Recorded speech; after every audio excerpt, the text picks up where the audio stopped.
नाज़रीन गिरामी, सुल्तान महमूद गजनवी का नाम जब भी लिया जाता है तो सोमनाथ के मंदिर पर किए जाने वाले 17 हमले भी इस नाम से मंसूब किए जाते हैं। लेकिन क्या आप जानते हैं कि जब सुल्तान महमूद गजनवी ने सोमनाथ के सबसे बड़े मंदिर में कदम रखा तो एक लोहे का बुत हवा में मुअल्लक देखा, जिसे देखकर सुल्तान भी चकरा गए, क्योंकि ये बुत बगैर किसी सहारे के हवा में मुअल्लक था। यही वजह थी कि हिंदू बड़ी तादाद में इसकी परस्तिश किया करते थे। ये बुत कैसे हवा में लटकाया गया और सुल्तान महमूद गजनवी ने इस बुत का राज कैसे फाश किया, आज की ज़ेरे नज़र वीडियो में हम आपको इसी हवाले से एक अहम वाकया बताएंगे, लिहाजा इस कीमती वीडियो को आखिर तक जरूर देखिएगा। नाज़रीन गिरामी, सुल्तान महमूद गजनवी तारीख में एक ऐसे मुसलमान बादशाह गुजरे हैं जिन्हें हिंदुस्तान पर 17 हमलों की वजह से शोहरत हासिल हुई। सुल्तान महमूद गजनवी के सोमनाथ के मंदिर पर हमले के हवाले से बहुत सी रिवायात मिलती हैं। एक रिवायत में यह भी आता है कि सुल्तान महमूद गजनवी ने जब सोमनाथ का बुत तोड़ना चाहा तो हिंदुओं ने इनकी खिदमत में बेशबहा खजाने पेश किए और कहा कि इस बुत को ना तोड़ा जाए। लेकिन सुल्तान ने कहा कि वो तारीख में बुत फरोश नहीं बल्कि बुत शिकन के तौर पर जिंदा रहना चाहते हैं। इसके साथ ही उन्होंने सोमनाथ के बुत के टुकड़े टुकड़े कर दिए। तारीख में सोमनाथ के बुत के हवाले से एक और वाकया भी मिलता है कि जब सुल्तान महमूद गजनवी सोमनाथ फतह करके मंदिर के अंदर दाखिल हुए तो उन्होंने देखा कि मंदिर में सोमनाथ का बुत हवा में मुअल्लक है। बुत को मंदिर के बड़े कमरे में इस अंदाज में मुअल्लक देखकर हर शख्स इसकी बर्तरी तस्लीम कर लेता था, और जो बर्तरी तस्लीम न करता वो भी एक बार सोचने पर मजबूर हो जाता था कि ये वजनी बुत किसी जंजीर या किसी नजर न आने वाले सहारे के बगैर किस तरह फिजा में मुअल्लक है। सुल्तान महमूद गजनवी भी इस बुत को देखकर शिश्तर रह गए। ताहम सुल्तान के साथ उस वक्त मारूफ मुस्लिम दानिश्वर अल बैरूनी भी मौजूद थे। सुल्तान महमूद गजनवी ने हैरान होकर अल बैरूनी से पूछा कि ये क्या माजरा है, ये बुत बगैर किसी सहारे के फिजा में किस तरह मुअल्लक है। अल बैरूनी ने चंद लम्हे सोचा और फिर अदब से बोला, सुल्तान मुअज़्ज़म, इस मंदिर के छत के उस तरफ से चंद ईंटें निकलवा दे। सुल्तान के हुक्म पर चंद ईंटें निकाली गई। जब छत से अल बैरूनी की बताई हुई जगह से कुछ ईंटें निकाली गईं तो सोमनाथ के फिजा में मुअल्लक बुत यकदम एक तरफ झुक गया और जमीन से करीब तर आ गया। अल बैरूनी ने अदब से वजाहत की, सुल्तान मुअज़्ज़म, ये इन हिंदू पंडितों की मकारी है। दरअसल ये बुत लोहे का बनवाया गया है और मंदिर की छत पर मखसूस जगह पर बहुत बड़े मकनातीस नस्ब किए गए हैं। ये मकनातीस लोहे के बुत को अपनी तरफ खींचते रहते हैं और ये बुत हवा में साकित और मुअल्लक रहता है। चूंकि ये बड़े बड़े मकनातीस मजबूती से नस्ब किए गए हैं और ये अपनी जगह से नहीं हिलते, इसलिए ये बुत भी फिजा में मुअल्लक है। जब मंदिर की छत उखाड़ी गई तो वो बुत भी धड़ाम से जमीन पर गिर पड़ा और फिर ईंटों का मुआयना किया गया तो अल बैरूनी का तज्जिया 100% दुरुस्त निकला। प्यारे साथियों, मौजूदा दौर की बात की जाए तो आज के अक्सर हिंदू ये ख्याल करते हैं कि महमूद गजनवी ने फिरका वाराना तासुब की वजह से सोमनाथ के मंदिर पर हमला किया था और उसी हमले के बाद हिंदुस्तान में हिंदू मुस्लिम फसादात का आगाज हुआ। लेकिन तारीख का बगौर मुताला बताता है कि ऐसा नहीं है। सोमनाथ के मंदिर और महमूद गजनवी के मोहल्लों में लूट मार के सिलसिले में इतना झूठ बोला गया कि अब भारत के हिंदू इसे तारीख का रासिक सच गर्दानते हैं। लेकिन रोमेला थापर जैसी मुनसिफ मिजाज भारतीय तारीख दान ने तुर्की और ईरान के कदीम मखतूतात के मुताले के बाद इस झूठ की कलई खोल दी है। इस बुत को 7वीं सदी ईस्वी में सोमनाथ के मकाम पर लाया गया था, जो उस वक्त भारत का एक छोटा सा गांव था, लेकिन यह तिजारत का एक अहम मकाम भी था।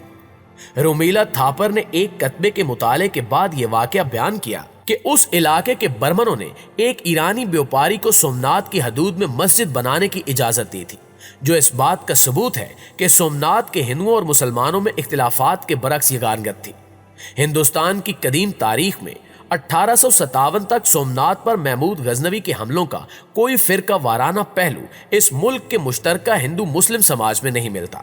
लेकिन 1857 के बाद अंग्रेजी हुकूमत के एक वायसराय ने अपने एक सरकारी बयान में कहा कि महमूद गजनवी ने बड़ी बेरहमी से सोमनाथ मंदिर को तबाह करके वहां मौजूद बुत तोड़ डाले और मंदिर के कीमती दरवाजे गजनी ले गए। अहम बात यह है कि हिंदुस्तान के इस वासराय के बयान को सरकार बरतानिया ने दुरुस्त तस्लीम कर लिया और मंदिर के उखाड़े गए दरवाजों को गजनी से वापस लाने की कार्रवाई भी शुरू कर दी। नाज़रीन गिरामी, रोमेला थापर, नीलवार भट्टाचार्य, सूरपाई गोपाल और के.एन. पानीकर जैसे आजाद और मुनसिफ ख्याल तारीखदानों ने इस वाक़े को दुरुस्त तस्लीम नहीं किया। बल्कि सियासी मकासद हासिल करने के लिए मन घड़त करार दिया। लेकिन अंग्रेज हुक्मरानों ने इस हकीकत का इदराक कर लिया था कि हिंदुस्तान पर हुकूमत करने के लिए हिंदुओं और मुसलमानों में नफरत और निफाक जरूरी है, और महमूद गजनवी को हिंदू दुश्मन और बुत शिकन करार देने से हुक्मरानी के मकासद हासिल किए जा सकते थे। चुनांचे एलन ब्रू जैसे हुक्मरानों ने इस किस्से को खूब हवा दी और इसे तारीख की निसाबी किताबों में शामिल करके दोनों कौमों के मासूम बच्चों के इज़हान को तासुब से आलूदा कर दिया। महमूद गजनवी और सोमनाथ के मंदिर के बारे में एलन ब्रू ने इजाफी अफसाना घड़ा था और जिसका प्रोपेगेंडा करीबन 1 सदी तक होता रहा। इसने हिंदुस्तानी सियासत को खूब आलूदा किया और भारत की फिरका प्रस्त तंग नजर जमातों ने, जिनमें बीजेपी भी शामिल है, खूब फायदा उठाया। इस ज़िमन में एक इंतहाई मुतासिब सियासतदान KM मुंशी का जिक्र जरूरी है, जिसने सोमनाथ के मंदिर की मुबैना शिकस्तगी और लूट खसूट को अफसाने के अंदाज में फरोग दिया और सियासी तासुब को सोमनाथ मंदिर के इस मन घड़त वाक़े के साथ जोड़ दिया। लेकिन रूमीला थापर जैसी तारीखदानों ने सच को पर्दापोश रहने नहीं दिया। मुअज़्ज़िज़ दोस्तों, सोमनाथ मंदिर के हवाले से रूमीला थापर ने 2005 में एक किताब सोमनाता एक तारीख की कई आवाजें लिखी थी, जिसमें इन्होंने सुल्तान महमूद गजनवी के सोमनाथ मंदिर पर हमले का तफसील के साथ जिक्र किया है।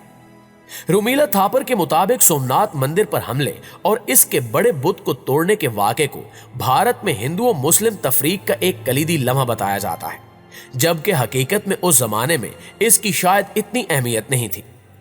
बरतानवी राज में सबसे पहले अंग्रेजों ने इस वाक़े को हिंदू मुस्लिम तफरीक के तौर पर पेश किया था। इसके बाद से मुतजाद नजरियात के लोग इसे अपने अपने मानी पहनाते रहे। 11वीं से 15वीं सदी तक इस वाक़े की कोई खास अहमियत नहीं थी और मकामी ज़राए और दस्तावेज में इसका मामूली सा जिक्र है। इन मालूमात से यह तासुर मिलता है कि उस जमाने में और उस माहौल में मंदिरों की तबाही, लूट मार और फिर मुरम्मत आम थी। रूमीला थापर ने सैकड़ों किताबों, मकालों और कदीम संगी कतबों के हवाले से यह हकीकत दरियाफ्त की कि सोमनाथ का मंदिर सोमनाथ पटन, सोमशौर पटन और देव पटन के नाम से भी मशहूर था। उन जमानों में बड़े और अहम मंदिरों की जागीरें होती थी और इनके अंदर नजरानों की सूरत में जमाशुदा बेपनाह दौलत होती थी। यहां तक कि जब कोई हिंदू राजा भी इन खित्तों में यलगार करता तो वो भी इन मंदिरों को लूटता था और अक्सर अपनी फतह की निशानी के तौर पर वहां रखे बुत अपने साथ ले जाता था। रूमीला के मुताबिक सुल्तान महमूद गजनवी ने भी वही कुछ किया जो इससे पहले हिंदू राजे करते आए थे और उस हमले से उस दौर में कोई तफरकेबाजी नहीं फैली। इस हमले की बुनियाद पर हिंदू मुस्लिम फसादात तकरीबन 4 सदियों बाद शुरू हुए और ये फसादात हिंदू पंडितों की जानिब से तरतीब दिए गए जो आज भी जारी और सारी हैं। जी तो मुअज़्ज़िज़ दोस्तों, ये थी हमारी आज की वीडियो। इस हवाले से आप दोस्तों की राय क्या कहती है कमेंट करके हमारे साथ शेयर जरूर कीजिएगा और अगर वीडियो अच्छी लगी है तो इसे लाइक करके अपने दीगर दोस्तों के साथ शेयर जरूर कीजिए ताकि वो भी इन कीमती मालूमात से मुस्तफीद हो सके। इंशाअल्लाह आपसे मुलाकात होती है अगली वीडियो में। तब तक अपना और अपने प्यारों का ढेर सारा ख्याल रखिए। अल्लाह निगहबान।